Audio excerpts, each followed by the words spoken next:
What's good, Joe? Welcome to my review for Takeover Portland.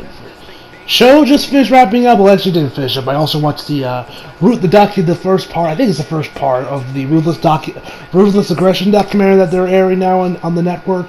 I watched that too. I was like, oh, let me give this a watch. You know, Ruthless Aggression. That's where John Cena came from. That's when Mysterio got big, and all my guys and some of my favorite guys all came from that era. And I've always kind of I love the games from that era, like SmackDown vs. 2007, 2008, and so I was just like, you know what, let me go watch this. So I watched that too, and then, I went up here to the review. So, what did I think? Which, well, you guys wonder what I thought of the documentary, the first part of it. It was really, really good. I definitely recommend you guys check it out if you guys are curious about that sort of stuff. That whole era in between the Ruthless Aggression era, like the aftermath of the Monday Night Wars and like what happened between it, is very interesting. I was like, oh wow, this is interesting. Like Vince is trying to figure out what the hell to do next with the WWE, and that's when it came from the WWF to the WWE. They never even mentioned the lawsuit with the other WWE, which I found kind of hilarious that they didn't mention that at all. They probably won't even mention Chris Benoit either for obvious reasons. But anyway, enough of that. So what did I think of Takeover Portland? Overall, the show was fucking phenomenal. What do you expect from Taker? Now, would I say this is one of the best takeovers ever? Now, for at least from what I've seen, no. I think I might have liked this Takeover a bit more than Takeover 25, but I don't think I like this more than any of the War Games I've seen, or Takeover Phoenix, or Takeover New York. But I definitely say this would be better than Takeover 25. But that's still but saying that just means the show's like, oh, it's not as good as Takeover New York or Takeover Phoenix. Those shows were fucking amazing. But this show itself was fucking amazing as well. Card was stacked, matches were all fucking phenomenal. So let's just jump right into the first match, which I was kind of surprised this opened the match. I thought this opened the show. I thought this would have been like, the first match might have been the street fight with Tegan Knox and Dakota Kai might have been the opener, or maybe even the tag title match, but no.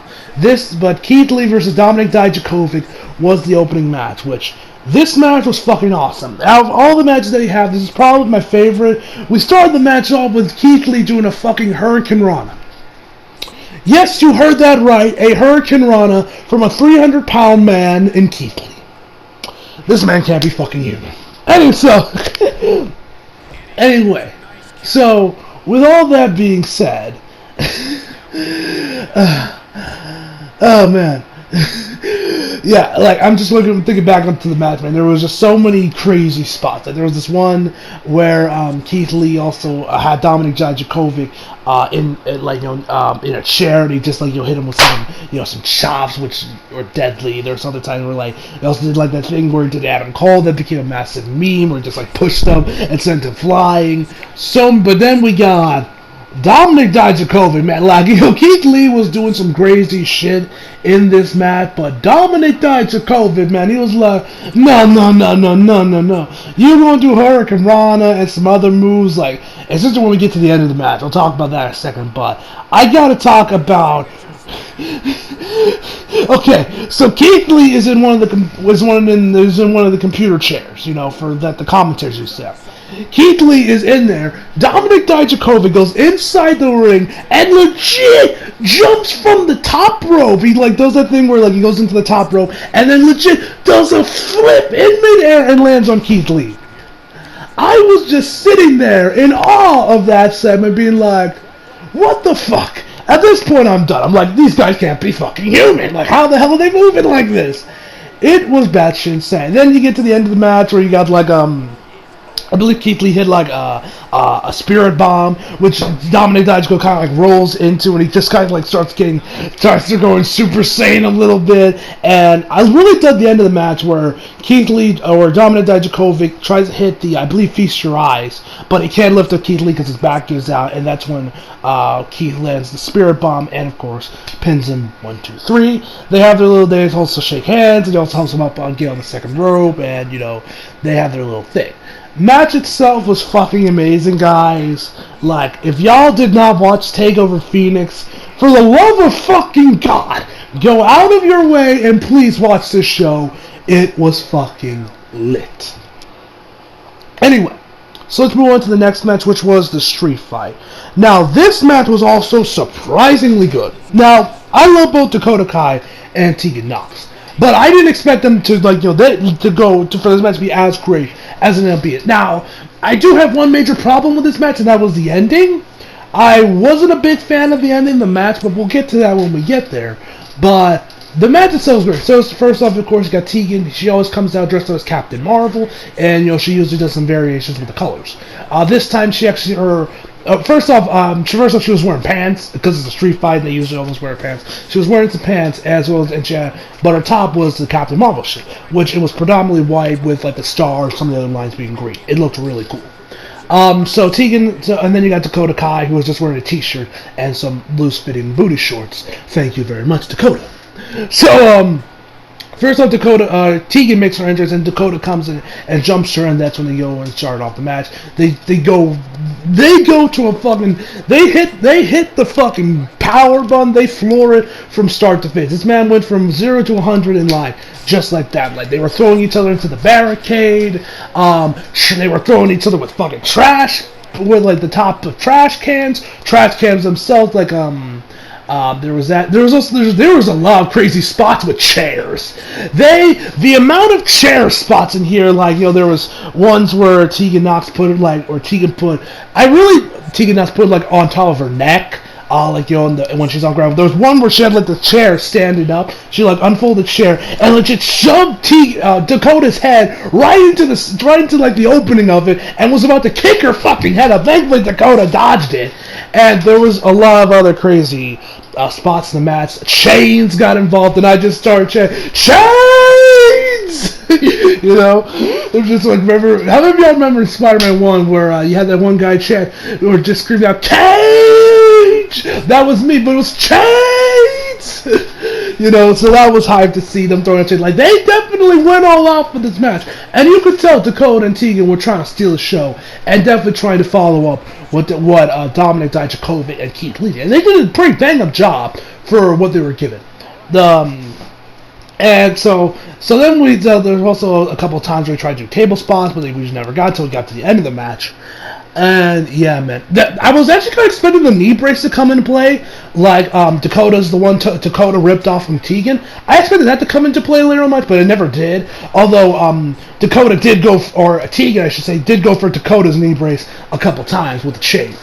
And yeah, man, they definitely went all out. The women here, they definitely went in there. And it was really fucking cool to watch, man.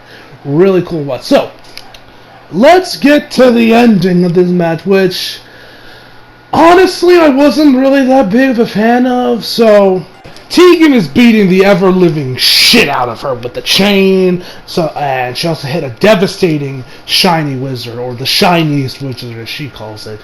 After she does like throwing her around with the chain and some chair shots and some trash pails and shit, she just kind of sits over and sees the carnage where Dakota is, and she just kind of puts her hand in her hair, and she's starting to return to her senses. She's like, oh shit, I did all this, Dakota brought me to do this. But that doesn't stop her. So she grabs the table that she set up outside, brings it inside, puts Dakota on the chair, then takes a steel chair and puts it like right underneath like her neck. Some people put she puts the chair, she like sandwiches a chair between her neck. And so she goes then on the top rope, and then this bitch comes in there, throws her off the table, and the table did not break. She looks like she hit like the end of the table, and it just kind of just fell over. Nasty fall. I don't know if that was the spot or that was a bit of a bot. Either way, it looked nasty. And then Dakota pins her 1, 2, 3, and Marlo's going on about how this is, I might be butchering the name, Raquel Gonzalez. Now, she was in the Mae Young Classic, and I'm just sitting there being like, who the fuck is this bitch? Because I never watched the Mae Young Classic, so I don't know who this woman is. And it just felt kind of, like it kind of took away from the match, because the match was so good, but then you just got this random chick coming in there, throwing her off, and it looks like there might be something going on between her and Dakota. Like, maybe she'll be like her new muscle or something. I don't know. I wasn't a big fan, and then Dakota pins her 1, 2, 3. So, yeah, like I mentioned before, I wasn't really a big fan of this ending. I didn't like it. I thought it just came off forced, and I don't know. Like I mentioned before, she's from the Mae Young Classic, so I don't know if WWE signed her to a new deal or signed her to a contract or whatever, but it just felt off, fell forced, and it just didn't really work well.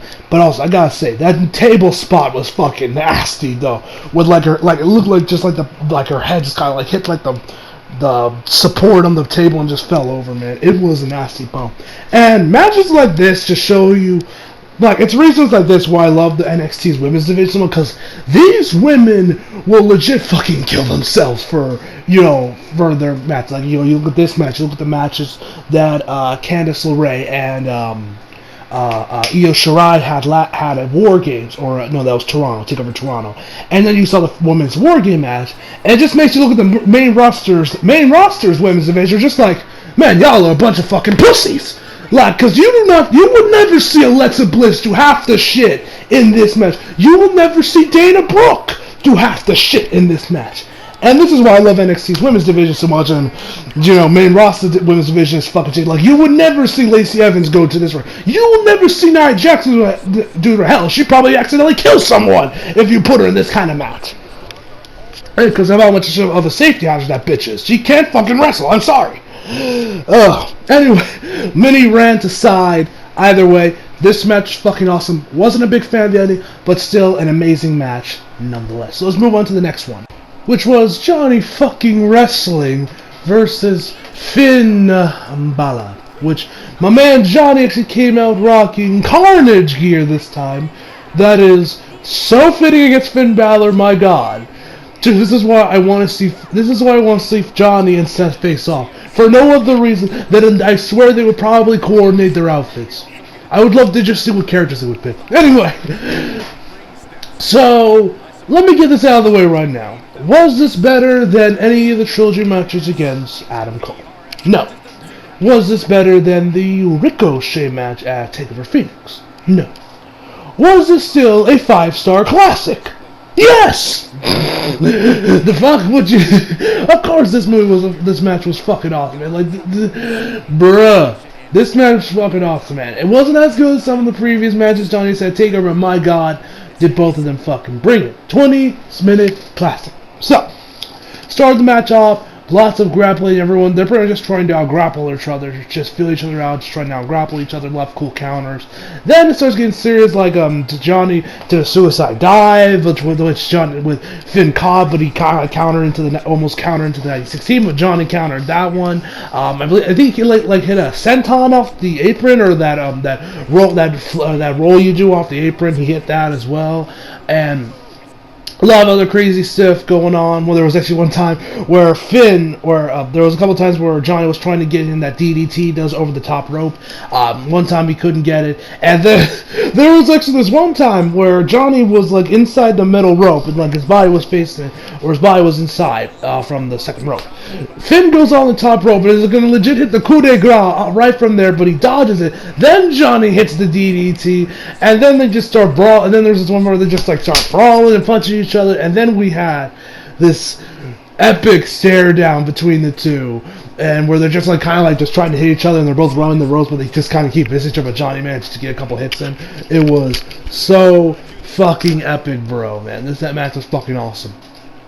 We also had Johnny try to almost go at drop Finn Balor on the announce table, but Finn countered it. Let's move around to the end of the match. So my personal thought process with this match was Johnny was probably gonna win, because I was on the same kind of mindset as JD, with Finn here pretty much just here to put other guys over and just make them look stronger. Now, Finn Balor, the way he's been booked in NXT, has been fucking great. This is definitely the best he's looked, at least from what I've seen of him. I didn't watch him back when he was in NXT, with the Demon and everything. This is really my only time seeing NXT, because I only just really see him on the main roster. Now, I was on the impression, oh yeah, Johnny's probably going to win this match, this was kind of going to be the full-on passing of the torch of the heart and soul of NXT from Finn Balor to Johnny. That was my mindset, and that's where I thought Triple H was going to go with the booking of this match. That did not happen. Finn Balor wins the coup de grace, 1916, pin, 1, 2, 3. I was a little surprised that Finn won, and I'm also getting a little tired that Johnny's always losing a takeover.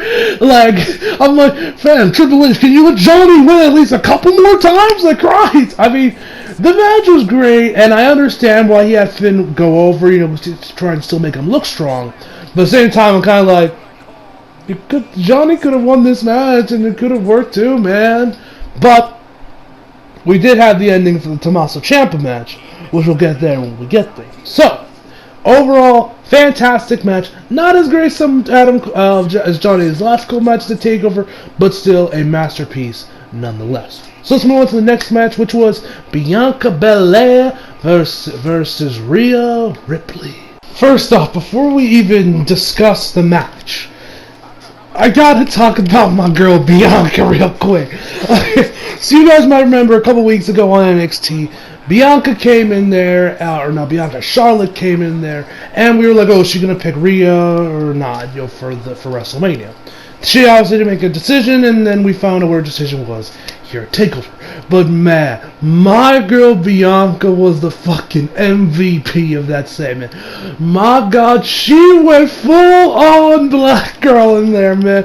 Like when Charlotte puts her hand in front of her, the look on Bianca's face, she's backing away, man. It was fucking hilarious. She starts pacing around, being like, "Oh no, you did!" I'm surprised nobody fucking chanted and screamed out "World Star," like, and Bianca's just pacing around. It was fucking hilarious to watch, man. Absolutely amazing. So anyway, let's talk about the match itself. So Rhea makes her entrance. I fucking love her entrance with that thing she does at the start where she puts her arms in and stomps her foot. Fucking heavy. Bianca actually came out and her gear actually, since it's February, it's Black History Month.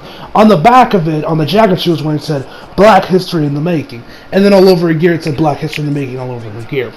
So overall, I thought the match was awesome. I would probably say the street fight between Dakota Kai and Tegan Knox a little bit better than this match. The ending was also a lot better here, but I think overall I got more enjoyment out of that street fight than I did this match. This match was also great in its own right. Bianca gets her up on. First off, we had Rhea deliver a big boot, which Bianca managed to roll out of and then hit a devastating spear. But there was this one time where Bianca set up Rhea on the top rope in her seated position. So she's up there, and then Bianca just kind of presses her face against Rhea's face, just kind of lightly slapping her, I guess you say. And then Rhea just fucking slaps the shit out of Bianca, and the look on Bianca's face when she gets slapped, she's like, "God damn this bitch, and then they just start slapping each other, and my God, Rhea slaps out like she was legit trying to snap her fucking neck. You could hear those things you could probably hear them from the neighbors could probably fucking hear them slaps, bruh. And they just start slapping each other, and everyone started cheering. I'm like, yeah, let's go. It's crazy stuff, man. And then, of course, she also hit him with the hair, man, I love Marlo on commentary. He's like, whip it, it's like, I think he said, whip it good, or something like that, man. I love Marlo. So, yeah, that was her, but we gotta talk about one spot that was pretty scary. So Bianca goes and throws Bianca over the top rope through a back body drop.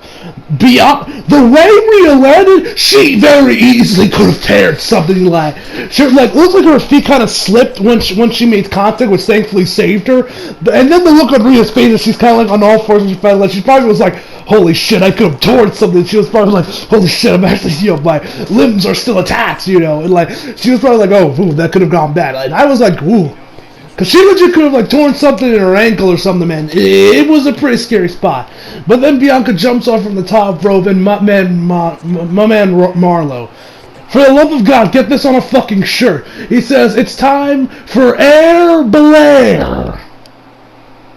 Get that on a goddamn shirt, please. I want an Air Belair t-shirt taking off from Portland. That's what he said. But I want an Air Belair t-shirt. WWE shop. Please give me this shirt.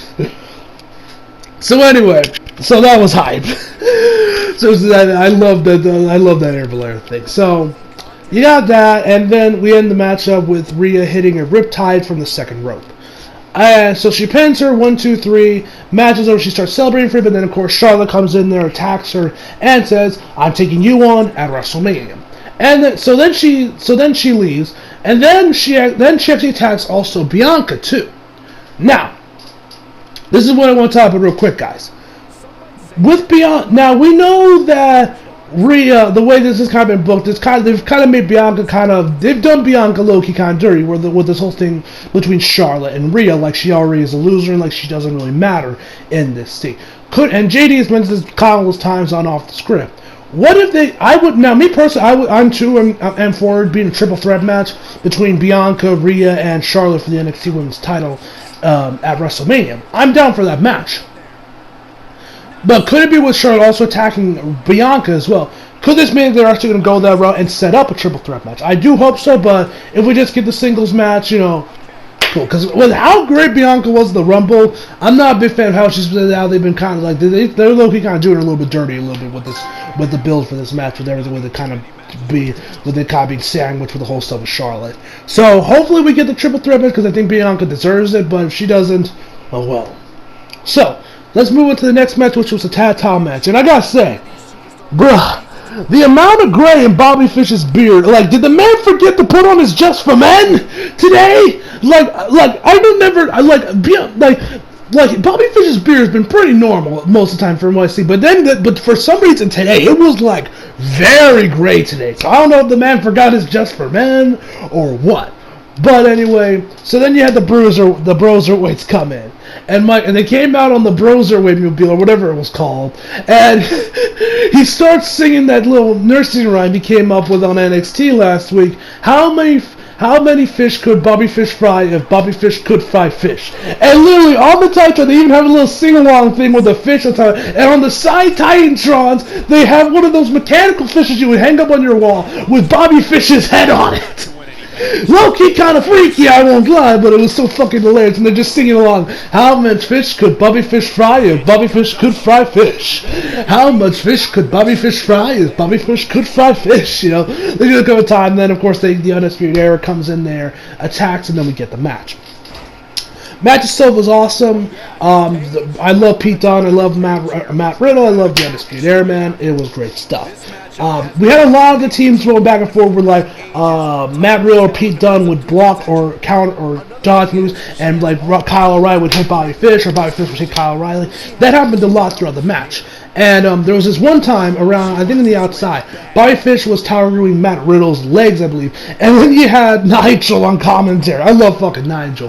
He says, I didn't catch all he said, but he said like, how much legs could Bobby Fish break if Bobby Fish could break legs? I think that's what he said. And he was like, put that on a shirt. I'm like, I'm down for that shirt, please. And it legit was also, he also had a t-shirt too. And while everyone was singing along at TakeOver, I legit went on WWEshop.com to see the shirt was for sale, and it is. So I wouldn't be surprised if that was like the top selling thing that night. But yeah, I hope they get a shirt for Bobby Fish as well about breaking legs. I would buy that. So anyway, after that, then we had the same thing happen with Pete Dunne and Matt Riddle, where they would start hitting each other, like Matt Riddle hit a spear on Pete Dunne, and when we got to that spear spot, I was like around like the point of the match. That's when I started thinking, because I was on the mindset that Broserweights were probably going to win the titles.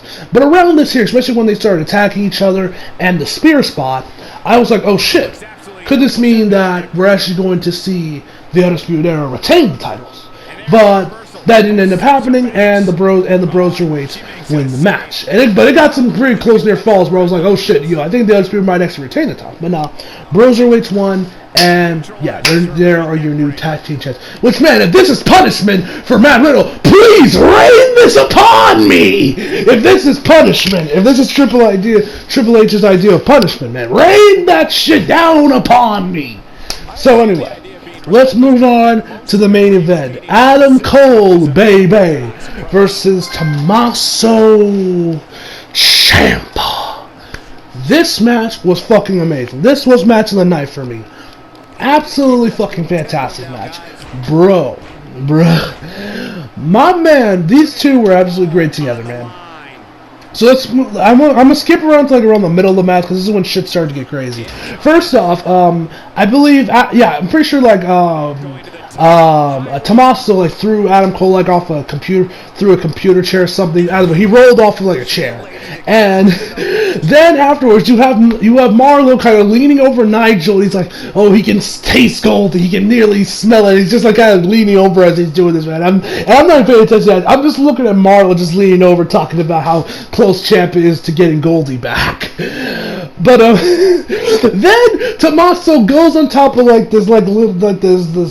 these crates that were out there, and everyone starts cheering. And everyone's like, yeah. And then this one guy is holding up a high five for Tommaso to do it. Tommaso then kisses him on the head. The dude just starts marking out, hey man, I would be doing the exact same thing if I was in his shoes. If Ciampa did that to me, or if it was Johnny Gargano.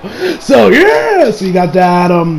There was also this one spot where Adam Cole threw Ciampa onto the announce tables or around the top of his back, and the way the Marlo saw it was like as if he hit his neck, and he was like, oh my God, and he was like, oh shit, oh Jesus, like Tommaso might have actually hurt himself and might have re-injured his neck or aggravated it. And then I know he mentioned something on commentary, I didn't catch all of it, about that even though he hit his back, it went through his neck around where his neck got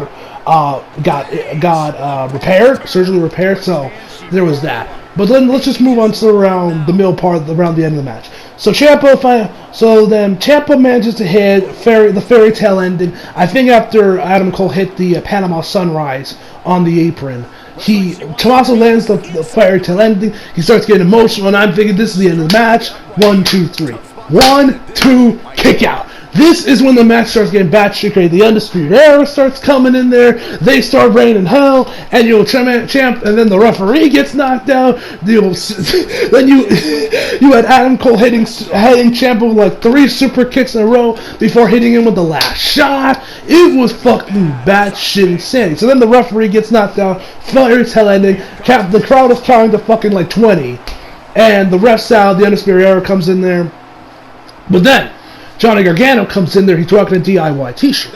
And we're like, oh yeah. And by this point, Adam Cole had brought in the NXT title. He goes in for the title. Johnny grabs the title before he can reach it, and he looks at the NXT title. Now at this point, I'm thinking Johnny's probably like, nah man, you don't need this. You don't need to cheat or use the title to win the match. That's what I was thinking. Or maybe that he's still kind of looking at it because he wants another shot at the title. I don't know. Either way, I wasn't thinking what actually happened. So then Johnny hits Tommaso with the championship, and Adam Cole wins the match. That shocked the hell out of me. I was like, NANI? Because I didn't think they were ever going to do that with turning Johnny heel. Now, and of course, I've mentioned before, Adam Cole wins, and he retains the title. Now, where do I think this is going to lead? So allow me to enter Armchair Booker for a moment, please, guys. So please indulge me. So where I think this is going, or where Triple H is going, I think at Takeover Tampa, we are going to have another match between between Johnny Gargano and Tommaso Ciampa. Whether it's a normal, regular match, or they're going to make it a fucking Tampa pirate shit match and fucking death match. I don't know what the hell they're going to do. Another insane match, a street fight, or what? I don't know. Either way, I think that's going to be who is going to face Adam Cole at WrestleMania. That's where I think they're going. Ciampa's going to win that match, and then he's going to beat Adam Cole at WrestleMania and get his WrestleMania moment, as well as getting Goldie back. That's the way I think that's where Ciampa's going. Or maybe we might just see the match just at Takeover between between Adam Cole and Tommaso. Or we might just get a triple threat match at Takeover. It's going to be one of those 3 options. So yeah, I'm definitely excited to see what's next in store for Johnny Gargano and Tommaso Ciampa. And seeing heel Johnny again, this should be interesting. I really dug what he was doing when he had that whole thing with attacking Aleister Black. So that should be hype. So yeah, tell me down below, guys, what you guys saw of Takeover Portland. Did you love it? Did you hate it? Tell me, did you think this was the best takeover? Did you think this was the worst takeover? Tell me all that down below in the comments. For me, overall, I'm going to give Takeover Portland a 10 out of 10 once again. And without a doubt, match of the night with me was definitely Adam Cole and Tommaso Ciampa. That last 10 minutes of the match was fucking amazing. And in second place, I would definitely have Keith Lee versus Dominik Dijakovic. And third would be the street fight. So, hope y'all enjoyed the video. Leave a like if you did, subscribe for new. Follow on Instagram, Tory Flag, at least on the description box below. And as always, come back for more. See you guys next time.